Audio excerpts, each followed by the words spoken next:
This is for the order block freaks. Okay. These two up close candles are consecutive. That's a bearish order block. The low of that candle, extend that through. What is it in overlapping?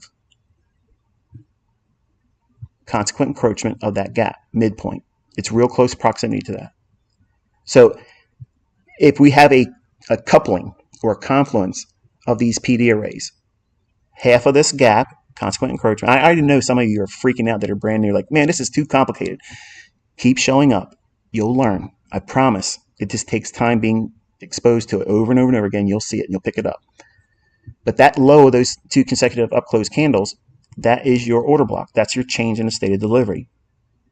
Why is that the change in the state of delivery?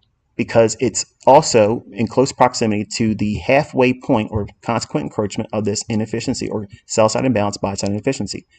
There's only one pass through between this candle's low, this candle's high, that one candle there. Half of that is about right there, which is right at just about that low of that candle. Price stops dead in its tracks right at that order block where the change in state of delivery. It occurs. Then it prices lower and takes the sell side out here.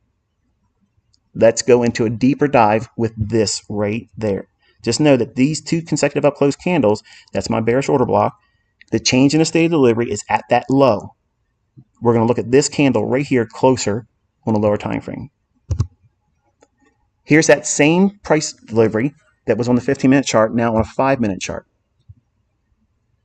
It's anchored to what would otherwise be a random candle because you don't know what I'm showing. If I just showed you this chart here, some of you nod your head, yeah, I can see that. But without the context that I just gave you on the 15-minute chart, you're lost because you're going to look at this up close candle and everybody else with Tom, Dick, and Harry's mentorship, they're going to say, this is the bearish order block. And I'm going to try to sell short up here. And it never went to that order block. ICT is a fraud. It's fake. It doesn't work. Yada, yada, yada. And that's why you get these people out there saying that kind of stuff because they don't know how to do it themselves. 15-minute order block. It's parent. It's parent. This is subordinate. This is a 5-minute chart. It's going to be subordinate to the 15-minute candlestick chart. So the narrative is derived on the 15-minute. Then you look for signatures on the 5-minute to align with that. So this is that low of those two up close candles on the 15-minute chart. I'm extending it forward. Can you see visually how that's essentially half of this range right there? That's why it goes right up there and stops, not because Gann said so, not because there was a wave that Elliott rode in on. It's not supply and demand. It's not harmonic. It's nothing else but the algorithm. Okay, the price goes right to that price level and stops dead in its tracks. Like some invisible force field said, no, you shall not pass. That's why this level here stays open. Doesn't need to go up there.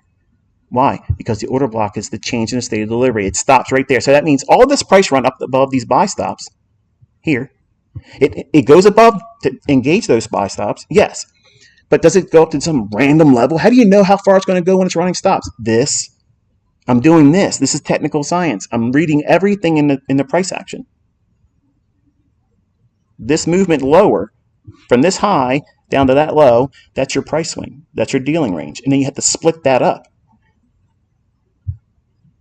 Equilibrium. So we went into what? A short-term premium. To some random level? No. A 15-minute bearish order block. That is the consequent encroachment of this fair value gap. So if it does that, runs up here and takes out the buy side, why would smart money want that? Because they're going to sell short here. What are they going to do with that?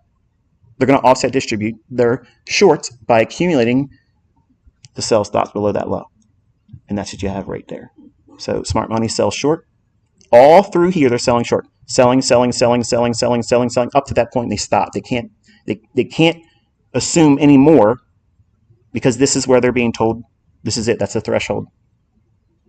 Then, as price goes down, they're starting to distribute. They're selling short, but they're buying back as price breaks down closed candles. Right there. Rallies back up. And then right below that candle here, once it goes through that, they're covering more. And then covering right below the low where the sell side is. That's real institutional order flow. That's real order flow, Jack.